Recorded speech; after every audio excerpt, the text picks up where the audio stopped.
Well, I mean, it's about making sure that you prepare yourself the right way. I live this life to train. So like when this is all said and done, I'm going to be in this kind of shape still. I enjoy training. It's like a livelihood for me. It's just how I like to live my life, is in shape, feeling good, and training hard. And really, transformation is a public event, so I'm constantly trying to transform in my life. And this is the place to do it, is on a stage in front of, the first sports event to ever happen. This is the stage where transformation happens. Every athlete on this card is putting themselves in a vulnerable position where they can be beaten or win. And what's the point? What's the pleasure in winning if there's no thought of losing?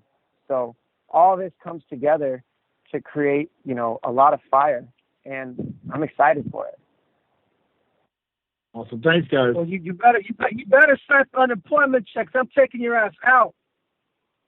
Yeah, cool story, Henry. Dominic, you know I'm the real deal. You know I'm coming. You ain't getting past 3 rounds. Yep. Okay. You're short. I know that, and I know you're gonna have a hard time finding me, little man. And you're gonna remember that. You're gonna remember that, princess. Okay. We'll see, man.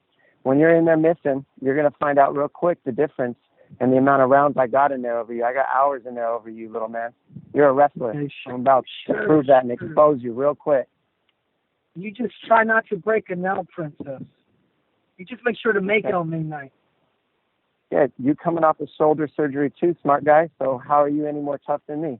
You're just coming back from surgery after a year. Have you ever done that? Nope. I've done it several times and I've proved it. I'm the Bantamweight champion of the world, and I am the greatest combat athlete of all time. That's why. We'll see about that. Yeah, well, there you go, flaunting your credentials again, but none of those mean anything, because how do you make a difference for anybody but yourself? Hey, I had the belt for 10 years. I've been the. You only fought 2 times in 10 years, Dominic. I fought many times in 10 years, and you know what? I have more title fights than you as well. So remember that too. All you got to do is look at the numbers, Henry. You're catching up still, bro. You can win 3 more title fights and still be catching up. Well, you prove it to me, Princess, on May 9th, because on May 9th, like I said before, I'm serving goat. I don't have anything to prove. I'm just going to beat it out of you. You're going to embarrass yourself trying to fight me. I hope so, Princess. That's just said last time against Cody. Yeah, Cody's not you, is he?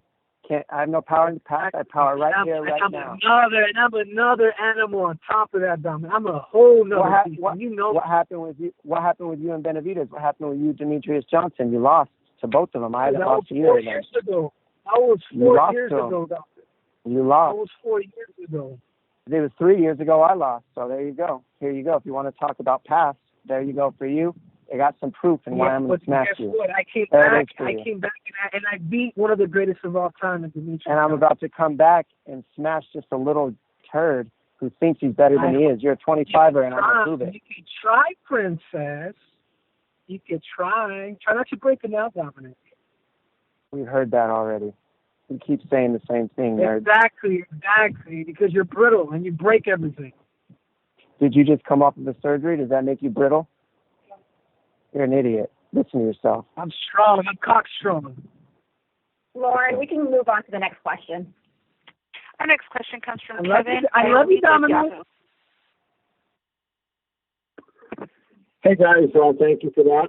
Tough act to follow. My question would be for Dominic. The first thing, Dominic, obviously the Dillashaw fight was a huge win for you in your career, and I know it was an emotional victory.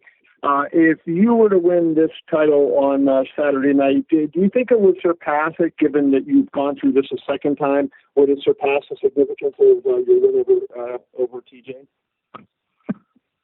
I think the win over TJ will be more because TJ Dillashaw is a true bantamweight, and Henry's still a 25er. So realistically, this isn't going to be as tough as a fight as TJ. I know that.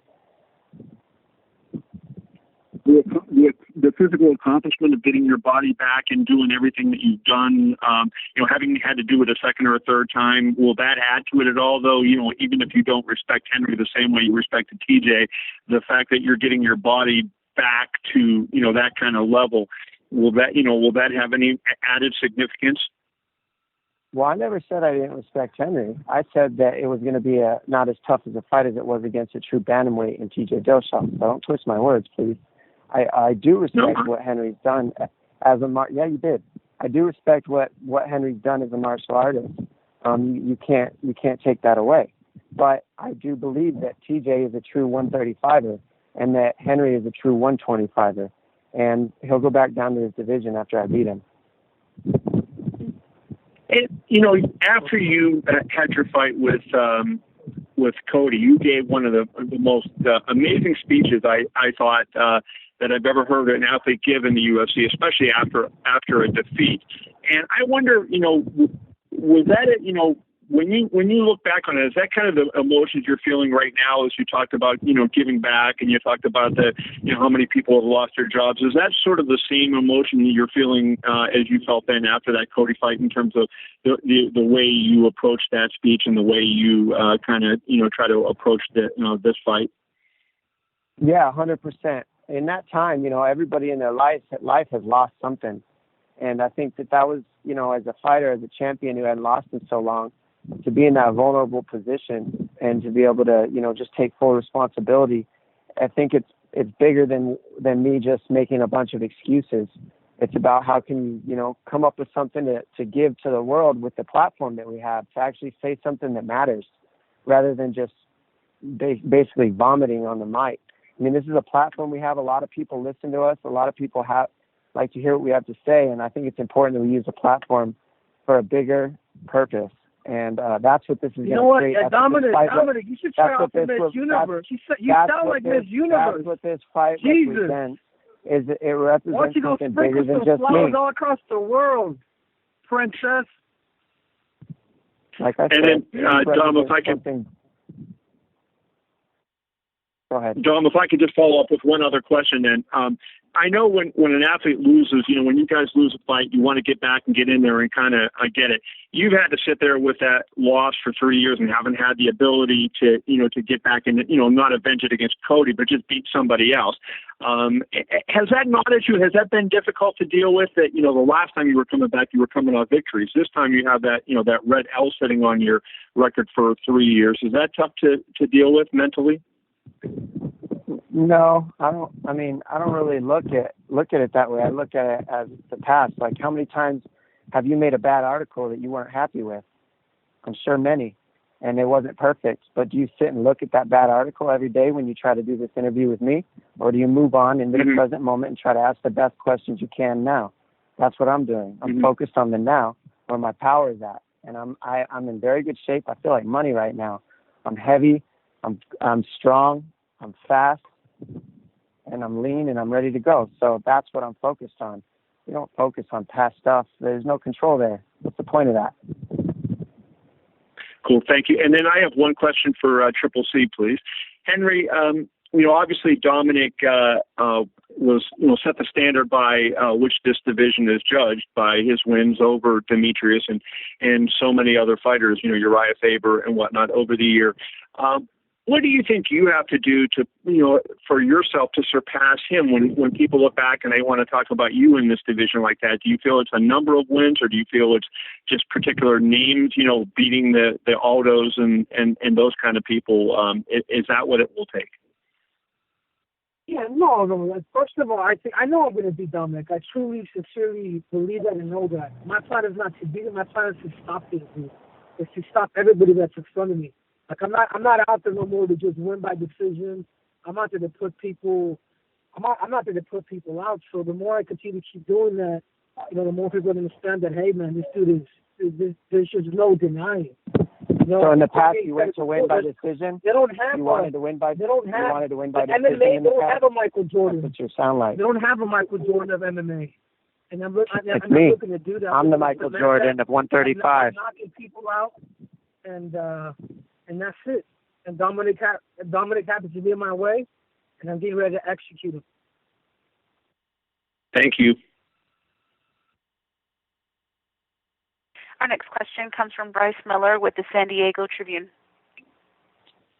Hey, Dominic. More curious what what are your important roots and connections with San Diego and why that place has become important to you, and then I'll have a quick follow-up. Well, I was born in San Diego, but I was raised in Tucson, Arizona. So I was from 2 years old until I was 21, I was raised in Tucson. that school system and in that lifestyle. But I've been here ever since I was 21 to start my professional mixed martial arts career. So it's a mixture. I've become a true professional here in mixed martial arts, but in Tucson is where I figured out who I was, growing up. This is where I found my roots, had my toughness, my grit, my tenacity. It comes from Tucson. And so putting the two together has just made me, I feel complete as a man. What, just more in general, as the world watches sporting events that are being canceled or postponed, it's so rare to have something that's live. You guys are kind of at the front end of that, checking that terrain out first. Do you have any health concerns related to the virus being a contact sport at this point? I don't. I mean, realistically, anybody can contract this virus. I think that's partially the point, is understanding that anybody on earth can get this, but you can't just freeze up when you see something that's scary. You got to just kind of take the precautions, be as safe as possible, but live your life. That's what I'm doing. Best of luck. Thank you. Our next question comes from Aaron Bronstetter with TSN. Hey guys, this one's for Dominic.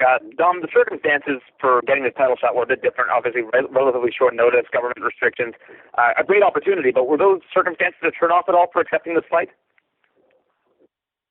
No, not at all.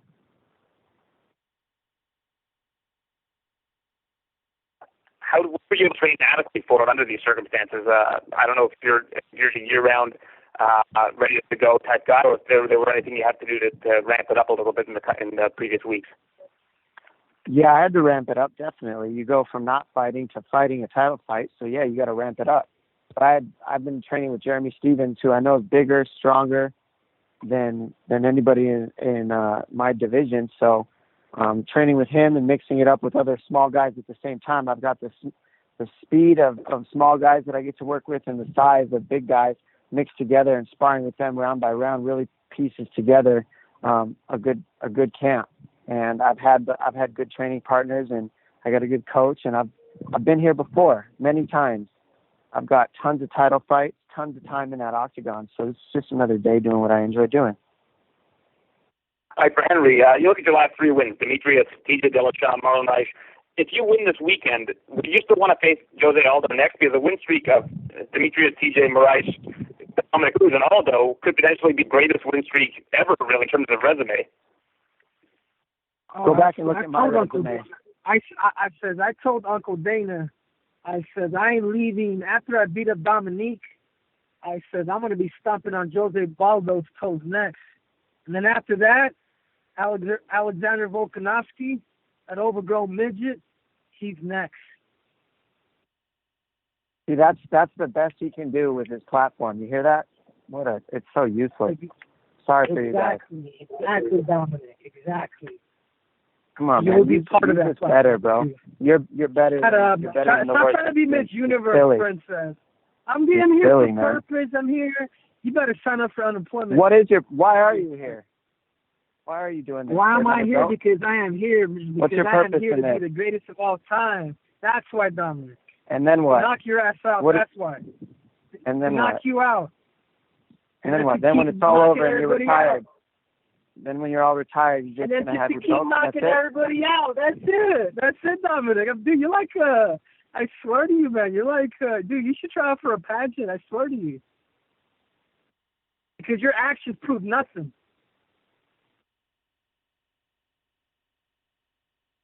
All right, and finally, Dominic, a win this weekend, it would make it twice that you come back from a major injury to win a title. That's never happened in MMA, and I don't know if it's ever really happened in pro sports of any kind. Do you ever step back and think about how incredible an accomplishment that would be and the gravity of this? Yeah, I mean, that's the point. It's like, anybody who thinks that stuff's that difficult, it equals up to anything that's ever been done, period, in sports. So that's how you become, legendary in this thing. I've already done legendary things in the division and in the sport. I got more than half my fights are title fights alone. And so just with, the murderer's row that I faced, Benavidez, Uriah Faber, T.J. Dillashaw, Demetrius Johnson. I mean, the list goes on. With all these people that I've beaten, I cleaned up division. I was ranked number 2 behind only the number 1 pound-for-pound man for a year, Demetrius Johnson, and I'd beaten him. So I've pretty much been pound-for-pound the best at one time in this sport. And, I've done everything you can do. And to come out after the layoff when nobody really gives you a shot and then just beat up at 125er, it's going to be fun. All right, guys, thanks. Appreciate your time. And that's all the time we have for questions. I'll turn the call back to Lene for additional remarks. Thank you, Lauren. I would like to thank Henry and Dominic for joining today's call. Media, stay on the line while we dial in the main event athletes. What are you saying? Good day and welcome to the UFC 249 media conference call. Today's call is being recorded. At this time, for opening remarks and introductions, I would like to turn the call over to Lene Breckenridge. Please go ahead. Thank you, Lauren. We now have Tony and Justin on the line, so we can open it up to questions once again. Thank you. And once again, that is *1 to ask a question. We'll pause for just a moment to allow everyone an opportunity to signal.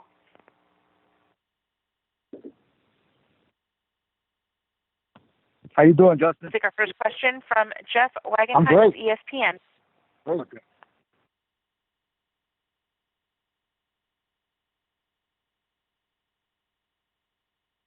And Jeff, your line is open.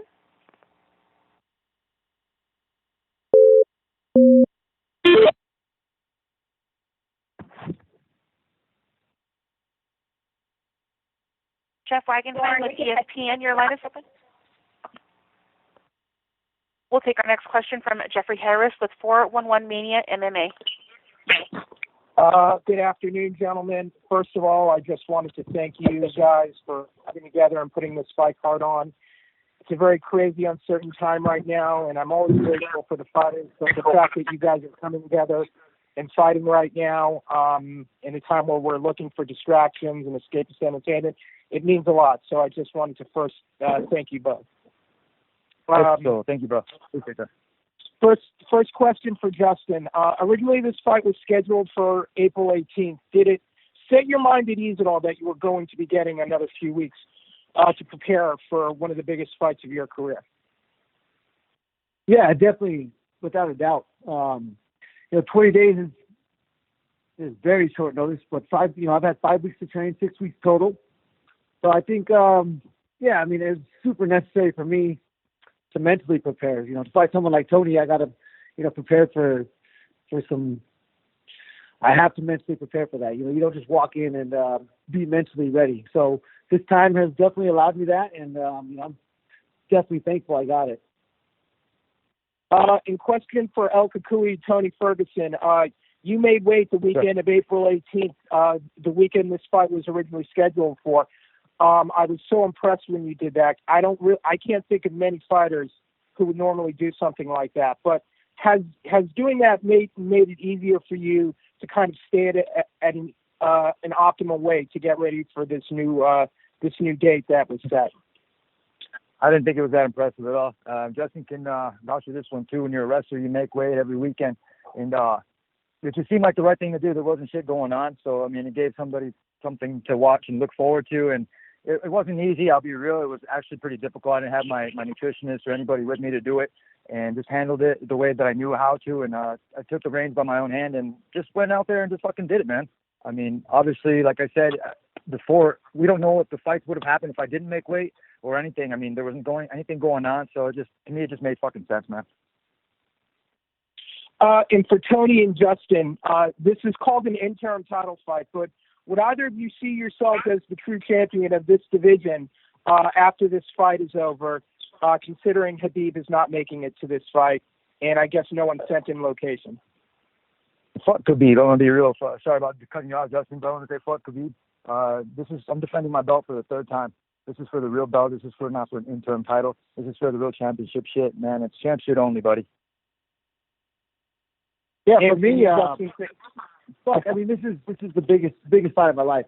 The interim belt means for me that you'll be recognized as the number 2 man in the world. Khabib can't fight right now. So, these are the 2 baddest men on the planet in this weight class fighting this weekend for the right to, call themselves the best and then ultimately challenge Khabib. I think we're fighting for the opportunity to represent America against Khabib, and that's what I'm fighting for. I told Khabib to set it down and walk away. That dude's a bitch. I'm going to be real. Look at him and McNuggets. They both need to fucking retire. The only 2 real men out there right now are going to be me and Justin Gaethje. America, motherfuckers. Yeah. Okay. Thank you, gentlemen, and good luck. Thank you. Yes, sir. Our next question comes from Damon Martin with MMAfighting.com. Hey guys, first question for Tony. Obviously, you had no intention of waiting. You wanted to fight Justin, but kind of walk me through that mindset, because I don't think anyone would have blamed you to say, "Hey, I'll wait for Khabib. It's a fight we've all waited for." But what was the mindset in taking a short notice fight against? We got to be honest, Justin's a very dangerous guy. It wasn't short notice. I've been training for fucking 6 to 7 months. As soon as we found out we were going to fight Khabib, I was already training in December. So, obviously conditioning's there, strength's there. My body's completely changed. I didn't have a strength and conditioning coach besides myself. And I had my trainers actually push me through the ringer for every single practice. 12-hour days. Seriously, man, it wasn't easy, but I made it happen. And I'm very lucky to be able to have a fucking team, one of the best teams that's out there in the whole entire world, man. And I'm ready for fucking anything, man. And I went in the Ultimate Fighter and I won that bitch at 170 pounds, and it was a tournament. So it doesn't matter who you put in front of me. I'm going to go out there and give my best. Win or lose, I'm going to walk away a fucking winner. You've already kind of mentioned it, but I got to ask the question. Everything goes well on Saturday night. Will you move on to something else? Are you even interested in rebooking the fight with Khabib, considering all the things that have surrounded that fight falling apart? No, you can stop right there, bro. I'm not going to answer that fucking question. We're worrying about UFC 249, the fights with Justin Gaethje. So with that being said, obviously we know what Justin brings to the table. He's an incredibly tough guy, huge knockout power. When you look at his game, what impresses you about Justin? I don't know. Why don't you ask Justin what impresses him about me? I will ask him that. But I'll ask you first. What impresses you about Justin? He's got a lot of heart.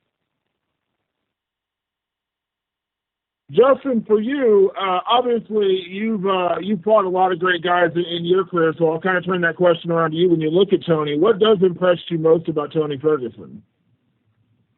Man, I'm a huge fan of MMA, and first and foremost, I think humans recognize effort, and I recognize he gives max effort, the tenacity that he brings to the cage. I'm looking forward to the storm. I know that, for one, we get to put paychecks in our own pocket. We get to put a paycheck in every UFC employee's pocket that's going to work this event. And we get to inspire people to not give up right now. And he, for me, before I was fighting him, after I'm fighting him, he's the epitome of an athlete, a UFC athlete. He loves violence. He loves carnage. And this is a recipe for disaster. And I think we both want to be on that path. I really don't like hurting people. I just go in there and do my shit. And unfortunately, he fucked up. My bad, dude. I don't want to. No one wants to seriously. I pray every day that neither one of us get chronically injured. But one of us, a fight is a fight, and people love violence. So that's what we do best.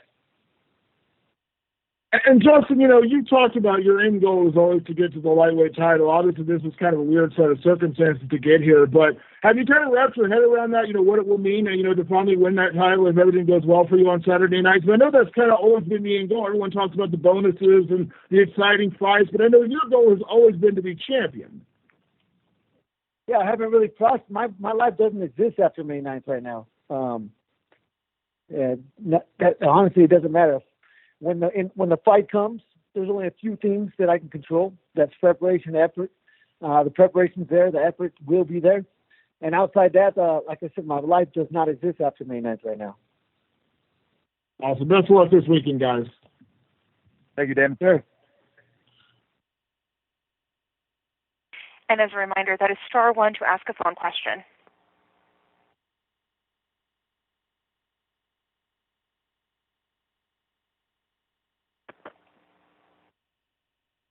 Our next question comes from Gabriel Gonzalez with Cage Side Press. Thank you. For both Tony and Justin, you guys are known for being very popular fighters, ones that fans really get excited for, and there's a lot of energy. Have you guys, just how do you envision for both of you the experience of going out there and there's not going to be that big crowd? When I was in the Ultimate Fighter, it was the exact same thing. I mean, the only people that we had in the crowd was 2 sets of bleachers and our coaches. We had a couple cornermen and we had the commission right there. It's going to be exactly like how I was training the Ultimate Fighter when I was a part of Team Lesnar. Nothing's going to change. Nothing has changed, and we're going to keep doing the exact same thing. We're going to go out there with that W.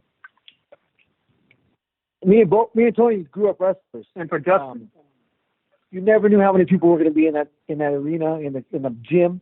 It didn't matter. A duel. Sometimes no one showed up. So competition is competition, and I believe it's going to be much more of an intimate situation. As weird as that sounds, the fans are going to get to hear, the shots when we land our shots. They're going to hear that. They're going to hear the breathing. They're going to hear the talking from the coaches. So yeah, man, I think it's, again, I'm a huge fan of it. Man, I can't wait to watch this fight when it's over, because I know that it cannot disappoint. For Tony, we've watched you pretty much, we saw you getting ready for April 18th, and then every time something has come up, you've just showed us you're just still eyes on the target, fighting, taking whichever opponent. People just want to know, how have you been able to stay focused? So then, of course, in MMA, what's been the secret for you to just tune out everything, to be at the top of your game going into this fight? Man, I'm not worried about anything else besides my game or what anybody else is going to do. We did all the preparation, all the hard work, the grunt work was done in the off season, and right now we're fine tuning and we're feeling fucking great. I just got done with a nice ass warm up. Took me a couple hours, and I'm feeling great, dude. We got here yesterday, ran almost 6 miles, and we got acclimated to Jacksonville, Florida. Can't wait to put a fucking show on for everybody at UFC 249. And finally, for Justin, earlier this year, we were thinking you were going to be on the outside looking in while everything gets sorted out with Tony Habib, with everything else. Now you have a great opportunity to almost flip the entire lightweight division upside down. Can you just talk about what it's been like, that roller coaster of emotions as you go into this one? Yeah, I mean, as a fighter, you want control. You want at least a say or control of your destiny. That's all I was asking for, was to not get looked over or to not get passed by because of politics. Things worked out the way they did, and now I got exactly what I asked for. I get the ultimate say in my destiny, and that's all I ever wanted. Thank you, gentlemen. Yes, sir. Next question comes from Danny Segura with MMA Junkie. Hey, Justin, how are you? Quick question for you. Tony has obviously been on an incredible win streak, and he's basically said, how this is going to be another title defense for him. Do you see him that way? Do you believe he's almost like the uncrowned champion of the lightweight division? Yeah, I mean, he fought a huge fight, won that belt, and then they took it from him. So, I didn't agree with it. And yeah, I mean, he got the title fight. This fight was set up, and because of these unfortunate circumstances, we had to move on. He had to move in a different direction. And luckily, I'm the one that got the call, man. Because again, all I wanted to say, win or lose, max effort. That's all that matters to me. My family will love me. My dog don't give a shit if I win or lose. So yeah, max effort, and that's it. That's all that matters. Yeah. And any concerns you mentioned there, like, you didn't agree with how they took the belt away from him. Any concerns that you might, get the interim title and maybe not get the shot at Khabib, or is that not in your mind? My life does not exist after May 9th. I don't know, don't care, doesn't matter. I'll figure that out when it's one day at a time for me. I am in control of my thoughts, my emotions, and outside that, I don't have much control of much else. And a few questions ago, you mentioned, how the game has politics in the division, all that. How much did the politics influence the decision to jump at this opportunity, given the fact that, these opportunities don't come around often? No, you don't ever. There's not very often you're going to get a chance to fight for a world title on the biggest stage in the world, much less during a pandemic when there's zero sports going on. You're going to be the only one on TV. It was a perfect storm. I say I don't take late replacement fights, but I never say I don't take late replacement championship fights. This is all we fight for as athletes, as fighters. You fight to be number one. You fight to prove that you believe that you're number one, and you have to face your fears. You got to go out there and take the chances that you got to take when they're presented. And for Tony, you've been the number one contender for quite some time. I think if you would have decided to wait for Khabib, I don't think people would have complained about you getting that fight with Khabib. So what was the decision behind taking this fight with Justin? Because Justin is a very game opponent, obviously. And did you ever think of perhaps waiting and taking the Khabib fight later down the line? I never wait, man. I always take every single opportunity. This one's for not just for myself. It's faith, family, and friends, man. And there's a lot of shit going on in the world, and I'm just trying to do my fucking part, keep sports alive, and then really just let me refer back to the Ultimate Fighter. There's no bullshit with it. You didn't know who you were going to fight. You fought like maybe within like 3 days or a week notice or whatever. You didn't know, so you always had to be ready. And it didn't matter who you were going to fight. You always had to worry about your shit instead of everybody else's stuff. And I'm going to keep going and doing what I exactly do. And punches, knees, kicks, and elbows, man, and blades and shades all day. Yeah. And you made headlines because you made a weight for the canceled date, April 18th. And then there was some critics saying, like, maybe that's not the smartest thing, making weight and getting that depleted. Fuck those guys. What would you say to those bunch of bitches? You know what? Look, I'm going to be real, dude. Just because they've never wrestled before, just because they've never been in the sport, they're going to have their opinions. And even people that make weight had their opinions. But you know what? It doesn't matter. The next time I worry about whatever somebody else is going to do is never, dude. I haven't ever worried about anybody else's opinion. Now everybody's jocking my style and they want to do that kind of shit. That's cool, man. OG, original genius. I'm going to go out there. I'm going to do my best. And like I said, I'm going to walk away a man, win or lose. But we're going out there and we're going to get that fucking W. Yeah. All day, every day, twice on Sunday. Yeah. And I know you obviously wanted to fight the champion Khabib, and that wasn't possible. But just from that aside, the championship aside, just from a skill standpoint, would you prefer this matchup with Justin Gaethje better than the Khabib one, or do you have a preference on either matchup? Because they're very distinct fighters. I'm going to be real. Khabib doesn't fucking even exist to me right now. That dude fell off the fucking face of the earth with McNuggets. Those dudes are a bunch of fucking bitches. The only two people that signed on the dotted line are real fucking men. You know what I mean? I called Uncle Dana and I told him I was very proud of him for being able to make sure that this shit fucking goes. Instead of calling him Uncle Dana, I call him bro, man, because he gave me a job at the Ultimate Fighter, and I knocked out Justin Edwards on my birthday, and he said, "Happy birthday, kid." And I told him, that stuck with me, dude. And I was like, I'm still your man. I'm a team player, and teamwork makes the dream work, man. Let's fucking do this shit. Let's make sure that we put some asses in the seats at home at UFC 249 and make sure everybody's social distancing by giving fucking high fives and hugs after I fucking win. And no one's stupid enough not to watch this fight. I'll tell you that. Everyone's going to be tuning in. They know what we both bring. It's fucking huge for the sport, huge for me, huge for Tony, huge for the employees. Oh, man, it's going to be fireworks.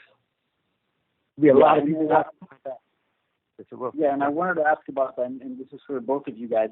What does it feel like to be pretty much the only major sport that's going to go down on Saturday? Fucking great. Fucking feels great. Yeah. Seriously, it's like, I'm going to be real. This is awesome. I mean, you can hear it in both of our voices, dude. There's no bullshit with this. You know, when they had the wars going on and everything else, there was no sport. They only had like the Olympics going on. Right now, there's no Olympics. There's no Wimbledon. There's no NBA drafts. There's no NFL drafts. There's no fucking tennis. There's no soccer, hockey. There's no baseball. This is what we bring to the table, man. And we're going to go out there and do our best, and we're going to fucking keep sports alive. That's what we're going to motherfucking do. Yeah. This is going to bring a sense of normalcy to people. And, I'm fucking proud to be a part of it. The opportunity to inspire. People need to be inspired right now. They need to not let themselves, become depressed, emotional, because they can't control what's going on right now. We got to ride it through, and they need to be inspired in a way, and we can do that. We have the opportunity. Thank you, guys. Looking forward to the fight. Yes, sir. Our next question comes from Ryan Grabossi with Newsday. Thank you. This question is for both of you guys. I know you're both very excited to be in the spotlight of the only sport competing right now. But given the public health situation, did either of you have any reservations about participating? And are you satisfied with the testing plans the UFC has got in place for this thing? I'll start with Tony. What was the question again? I wasn't paying attention. I was thinking about UFC 249. Did you have any reservations about participating in the event? And are you satisfied with the testing plans that the UFC has put in place for the event?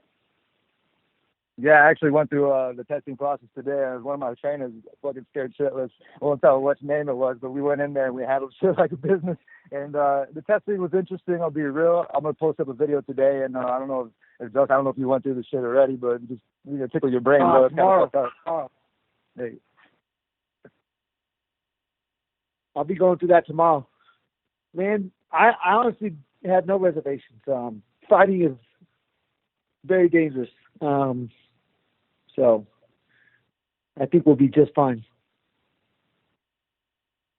Have you made any Have you made any changes in your travel plans and how you plan to go through everything, getting to the event, and whatnot? Has anything changed? Wearing a mask. I wish they put us on a private plane, but that didn't happen. So here we go. I felt like Sub-Zero on the fucking thing. I was walking through everywhere, and I had my shade down on my shit. It felt like Mortal Kombat. Just waiting for that Fight Island, man. That's all we're trying to wait for. But this is going to be exactly like Mortal Kombat. It's perfect. Get over here. All right. Thanks, guys. Yes, sir. Our next question comes from Mike Heck with MMA Fighting.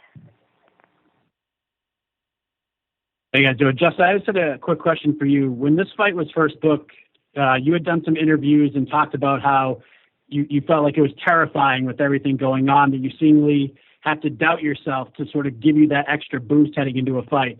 How would you describe how you're feeling about it 4 days away from your first shot of the UFC title? Yeah, man, the fear had nothing to do with what was going on. It was the opponent I was facing. I know that this man's a cardio machine. And it's just impossible to get ready in 18 days.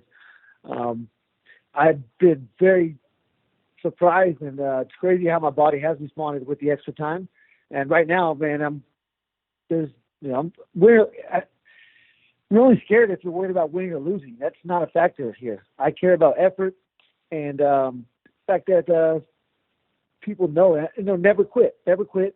If people see you quit, then you can't inspire people. I'm there to go as hard as I fucking can for as long as I can.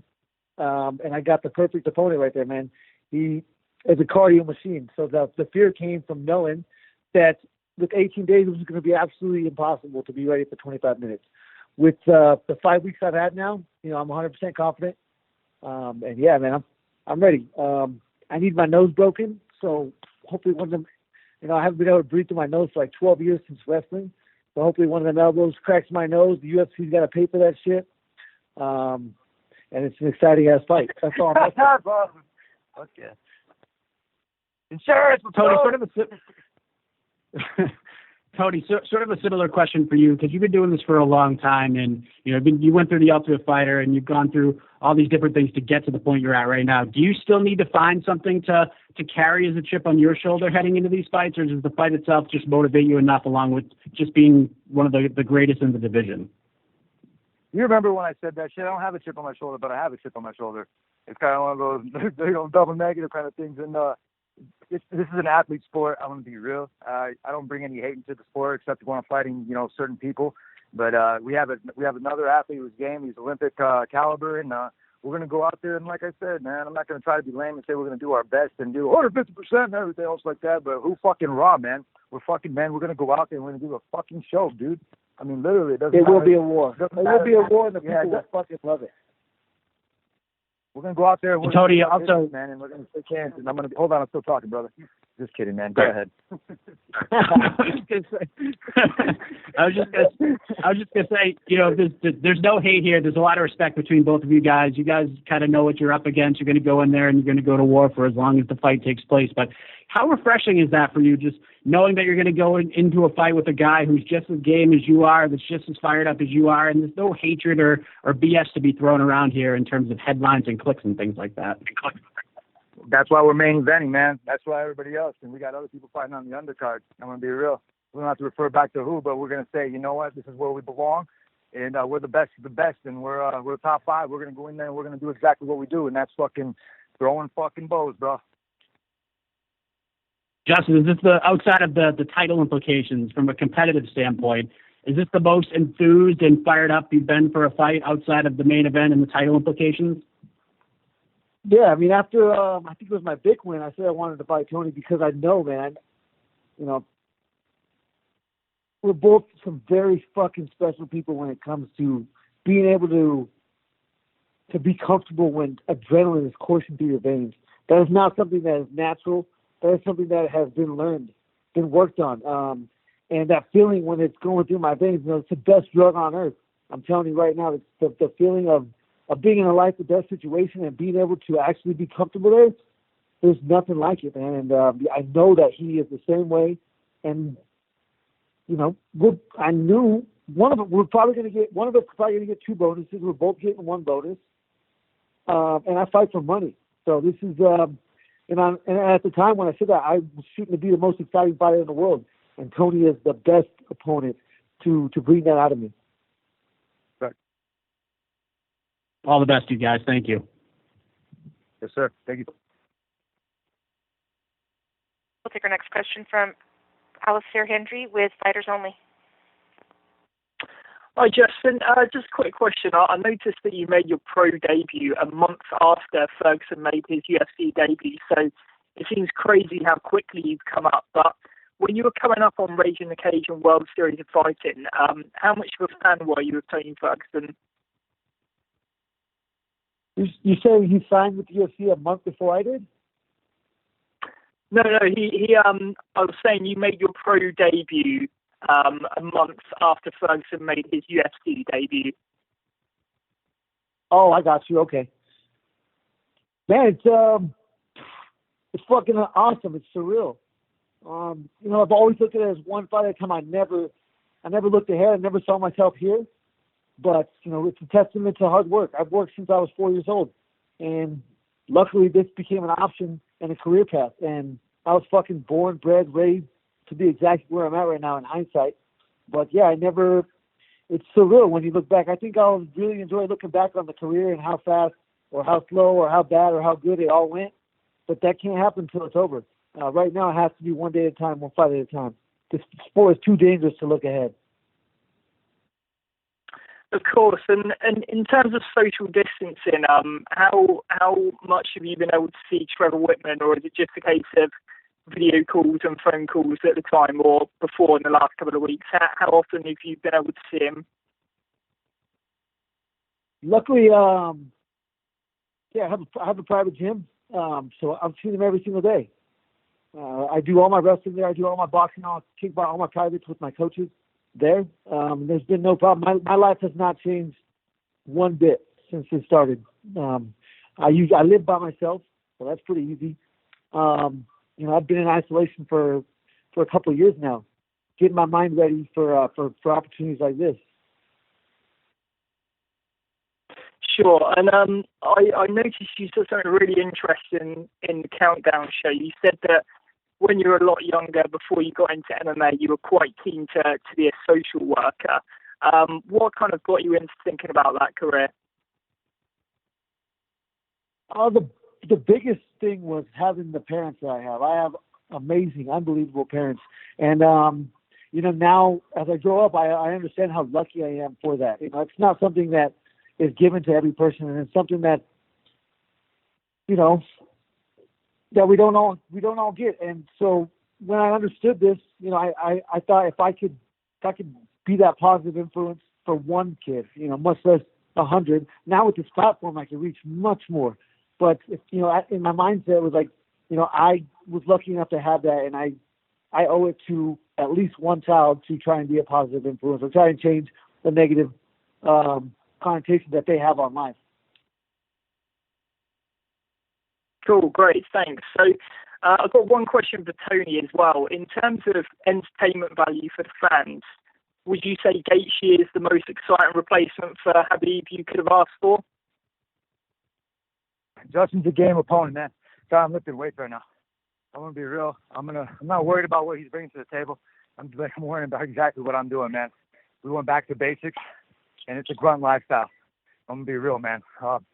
No comment after that. I don't give a fuck about Khabib or, like I said, McNuggets, dude. These guys are a bunch of bitches. Tiramisu Tuesday, McNugget Monday stays. And we got Gaethje, man, and I can't wait till Sunday morning. Excellent, cool. Thanks for your time, guys. Yes, sir. Thank you. And that's all the time we have for questions. I'll turn the call back to Lene for additional remarks.